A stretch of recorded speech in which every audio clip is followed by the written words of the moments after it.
आओ नमस्कार। अपन नेक्स्ट देखते हैं शहरी शासनों के या शहरी नगर पालिका जो होते हैं उनके कितने प्रकार है, वो अपन जैसे देख लेते हैं।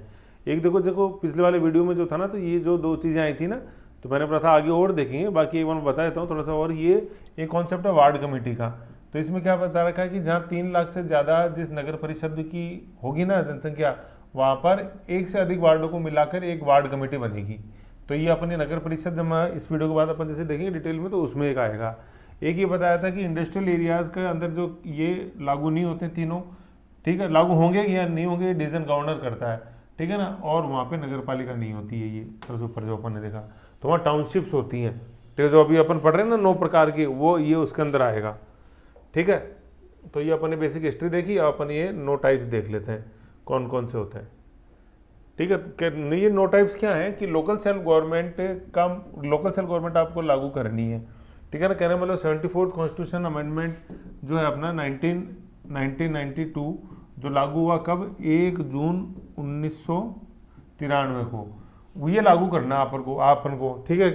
तो जैसा आपका क्षेत्र है तो उसके अकॉर्डिंग अपन 9 तरह के इंस्टीट्यूशंस लागू कर सकते हैं, जैसा अपना क्षेत्र है। तो कोई सा भी एक इनमें से लागू कर सकते हैं, जैसा भी उस क्षेत्र की प्रकृति होगी उस हिसाब से, ठीक है ना। क्षेत्र मतलब जो ज्योग्राफिकल एरिया है, ठीक है ना, जहाँ आबादी रह रही है, तो उस आबादी की जैसे जो प्रकृति है उसके हिसाब से, मतलब आबादी कितनी है, कौन से लोग रहते हैं, इससे मतलब नहीं कि आबादी है कितनी, वो ग्रामीण क्षेत्र है या शहरी क्षेत्र है, ऐसे। तो शहरी क्षेत्र में 9 तरह के। तो पहले देखो ये 3 तो मैंने बताया, नगर पालिका स्मॉल टाउन्स जो कि ग्रामीण से अर्बन के ट्रांजिशन में, from transition from rural to urban. जैसे पहले गांव थे, अब पहले शहर बनेगा तो पहले छोटा ही तो बनेगा, तो उसमें होती है नगर पालिका। फिर नेक्स्ट नगर परिषद, इसको देखो नगर पालिका को बोलते हैं म्यूनसिपैलिटी, ठीक है। फिर ये म्यूनसिपल काउंसिल नगर परिषद, जैसे कार्यकारिणी परिषद, नगर परिषद, ये स्मॉल सिटीज़ में होती है, छोटे कस्बे। और नगर निगम इसको बोलते हैं अपन म्यूनसिपल कॉरपोरेशन, ये बिग सिटीज़ में होती है। जैसे राजस्थान में 10 हैं, 7 संभाग, और 3 जगह 2-2 हैं, जयपुर, जोधपुर और कोटा। फिर ये 3 तो ये हो गए, ठीक है। फिर ये सी आएंगे, 3 सी आएंगे। सी वैसे भी तीसरा अल्फ़ाबेट होता है, एबीसीडी में 3 आएंगे।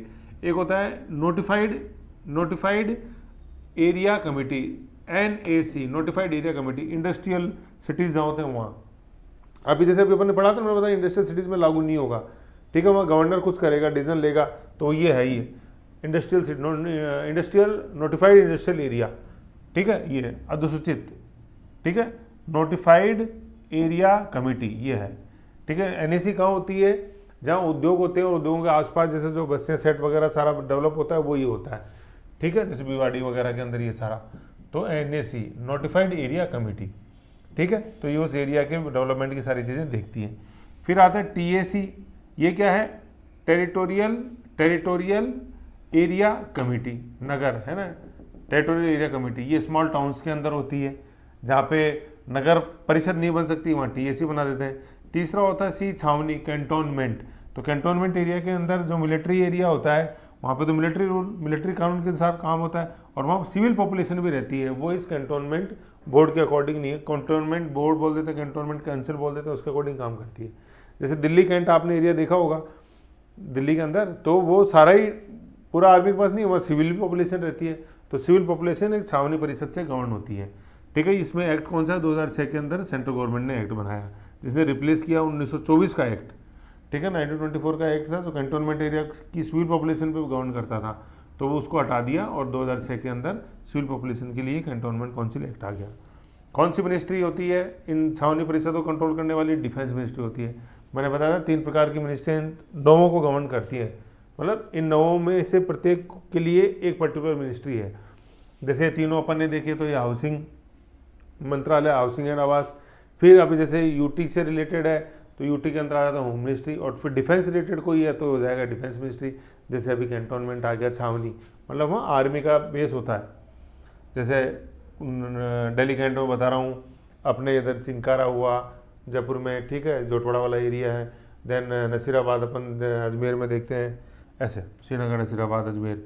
फिर क्रिएटेड ये और एडमिनिस्ट्रेशन कौन करता है इनका, सेंट्रल गवर्नमेंट करती है कैंटोनमेंट बोर्ड का। ऑब्जेक्टिव क्या होता है, कैंटोनमेंट एडमिनिस्ट्रेशन जो वो डेमोक्रेटिक प्रिंसिपल्स के ऊपर बेस हो। ऐसा नहीं लगना चाहिए कि भाई यहाँ पे तो सारा मिलिट्री लॉ लागू होता है, डेमोक्रेटिक प्रिंसिपल पे बेस हो, ठीक है, ये इसका मकसद है। आ रहा है ना, देखो सिविल पॉपुलेशन के लिए। फिर टोटल कैंटोनमेंट बोर्ड अभी भारत में कितने 62 हैं। कुछ एग्जांपल मैंने आपको बताया। स्ट्रक्चर क्या है, इनमें इलेक्टेड और नॉमिनेटेड दोनों होते हैं कैंटोनमेंट बोर्ड के अंदर। बाकी जैसे मैंने बताया तीनों नगर पालिका, नगर परिषद, नगर निगम, इनके अंदर नॉमिनेशन कोई नहीं है, मेंबर सारे इलेक्टेड हैं।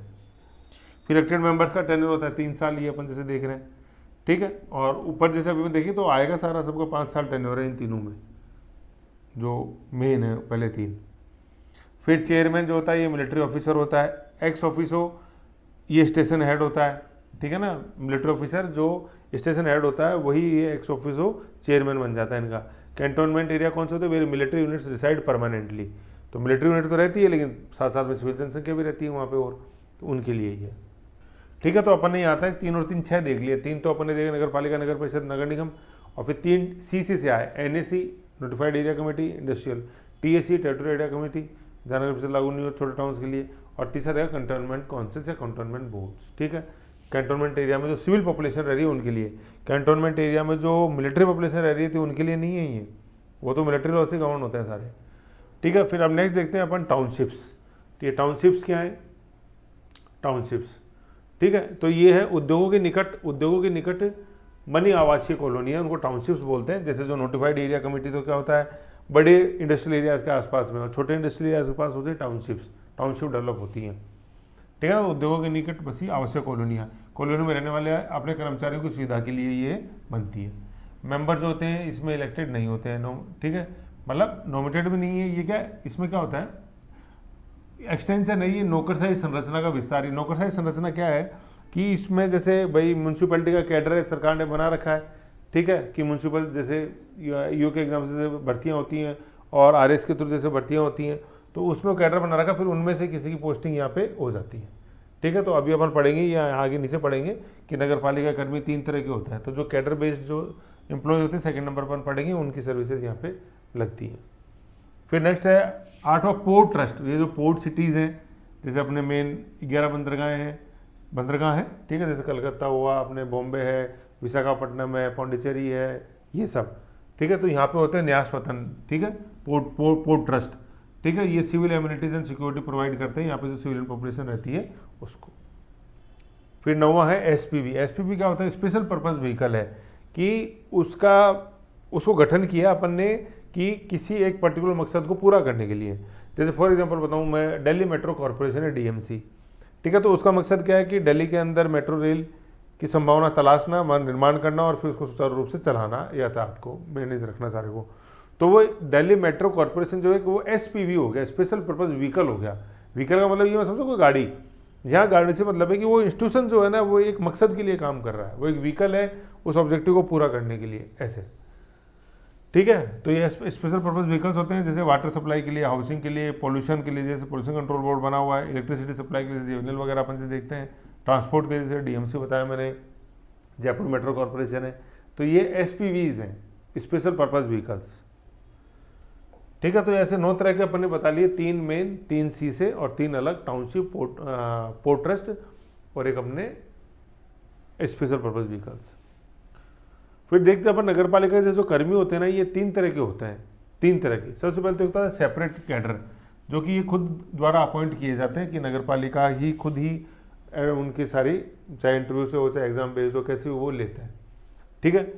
सेकेंड है यूनिफाइड कैडर, ठीक है। यूनिफाइड है ना, यूनिफाइड में क्या होता है, यूनिफाइड का मतलब इतना है कि ये इनका अपॉइंटमेंट और कंट्रोल स्टेट गवर्नमेंट करती है, और इनको क्या है, इनको फिर दे देती है भाई, अपॉइंटमेंट और कंट्रोल सेंटर करेगी, लेकिन वो हमेशा रहेंगे उन म्यूनसिपल कॉरपोरेशंस के अंदर ही, ठीक है। जैसे ईओ होते हैं, ईओ की भर्ती जैसे आरपीएससी लेता है, वीडीओ है अपने राज्य सरकार लेती है भर्ती।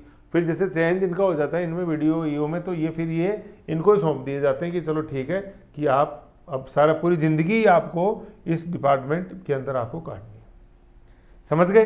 पहले के अंदर क्या था, अपॉइंटमेंट वगैरह कंट्रोल सारा उस लोकल सेल्फ गवर्नमेंट बॉडी का है।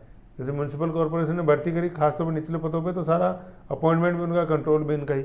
सेकंड वाले यूनिफाइड में क्या, अपॉइंटमेंट और कंट्रोल स्टेट गवर्नमेंट का है, ठीक है, लेकिन वो हमेशा काम करेंगे वो म्यूनसिपल कॉर्पोरेशन या नगर पालिका, नगर परिषद जो भी उनको अलॉट होगी उसके अंदर ही। तीसरा क्या, इंटीग्रेटेड, कि ये डेपुटेशन में भेजे जाते हैं, जैसे आरएस अधिकारी हुए, है ना, यहाँ राजस्थान अकाउंट सर्विस के होते हैं वो हुए, राजस्थान पुलिस के वो हुए, आईएएस भेजे जाते हैं, जैसे सीओ जो होता है वो आईएएस ही होता है, ठीक है, जो न्यूली अपॉइंटेड होता है सर्विस में वो। ठीक है, तो 3 अपन ने बता दिए, separate cadre, unified cadre, integrated cadre. Integrated मतलब कुछ समय के लिए, ये कुछ समय के लिए होता है 3 नंबर वाले। 2 नंबर वाले क्या है, हमेशा 1 और 2 नंबर हमेशा वहीं रहेंगे, लेकिन फर्क क्या है, 1 नंबर वालों का अपॉइंटमेंट भी वहीं से हुआ है, लेकिन 2 नंबर वालों का अपॉइंटमेंट गवर्नमेंट के स्टेट गवर्नमेंट की तरफ से हुआ है, और फिर चयन के बाद वो वहाँ सौंप दिए जाते हैं, वो कैडर बेस्ड हो जाता है कि भाई हाँ लोकल सेल बॉडीज के अंदर ही अपन रहेंगे। फिर all India institute of local self government कहाँ है, मुंबई के अंदर है, ठीक है, ऐसे ध्यान रखना, अपन को 1927 में स्थापना हुई है इसकी, ठीक। फिर नेक्स्ट अपन देखते हैं सोर्सेज ऑफ रेवेन्यू, कि सोर्सेज ऑफ रेवेन्यू क्या क्या है। इन सोर्सेज ऑफ रेवेन्यू को डिवीजन की बात ही करता है कि मतलब ये और ज़्यादा मजबूत हों, ठीक है ना, इनको आत्मनिर्भर बनाया जाए। FFF fund functionaries, fund function and functionaries इनको दिए जाएँ। तो फंड जो है ना ये आ गया फंड पे, ठीक है, फंक्शंस वो 18 12 शेड्यूल के अंदर, और फंक्शनरीज जो अभी अपने कैडर बेस पढ़ा वो सारा, ठीक है। और इन सोर्सेज ऑफ रेवेन्यू की बात करता है अपने फाइनेंस कमीशन, है ना, स्टेट फाइनेंस कमीशन, जो पंचायत राज के संदर्भ में अपन ने देखा था आर्टिकल नंबर 243 आई में, सॉरी के में नहीं, हाँ फाइनेंस आई में वित्त दो ना, और म्यूनसिपलिटीज के संदर्भ में अपन देख रहे हैं ये है अपने वाई, यस, है ना, इंक लगा नोट, यस। तो टैक्सेस क्या, जैसे अपन जैसे बोलते हैं entertainment tax, advertisement tax, professional tax, ठीक है, एनिमल टैक्स, ठीक है, Pilgrim tax, PIL pilgrims tax, ठीक है, जैसे आप पुष्कर जाओगे तो देखो उससे पहले एक वो चुंगी कटती है, दैट इज पिलग्रिम टैक्स, ठीक है।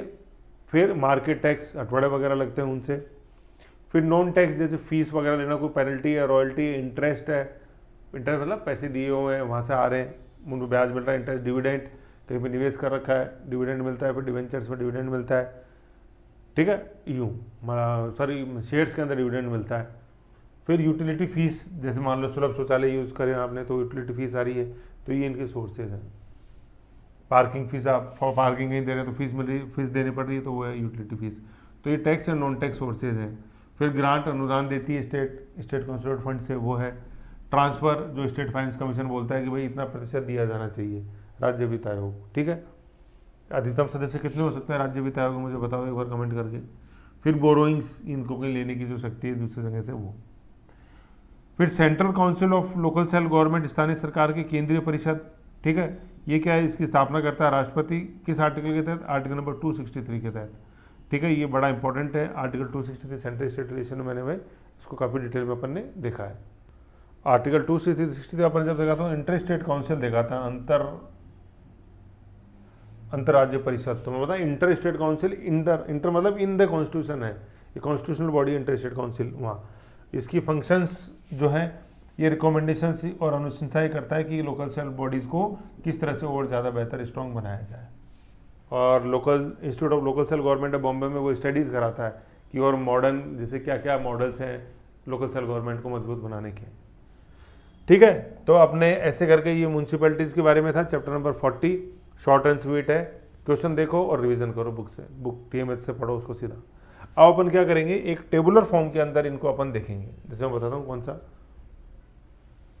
ये देखो ऐसे एक टेबुलर फॉर्म में अपन देखेंगे, ये बहुत ही बेहतरीन चीज़ है, ठीक है। तो इसको अपन जैसे समझेंगे, करेंगे, देखेंगे तो उससे बहुत चीज़ें आपको समझ में आएंगी, है ना। ये बिल्कुल बेसिक चीज़ें हैं जो TMH वाले चैप्टर में नहीं है, लेकिन ये बेसिक क्वेश्चन कई बार गलत आ जाते हैं एग्जाम में, और गलत हो जाते हैं तो फिर दिक्कत हो जाती है, ठीक है। तो नेक्स्ट वीडियो में अपन देखते हैं, आओ।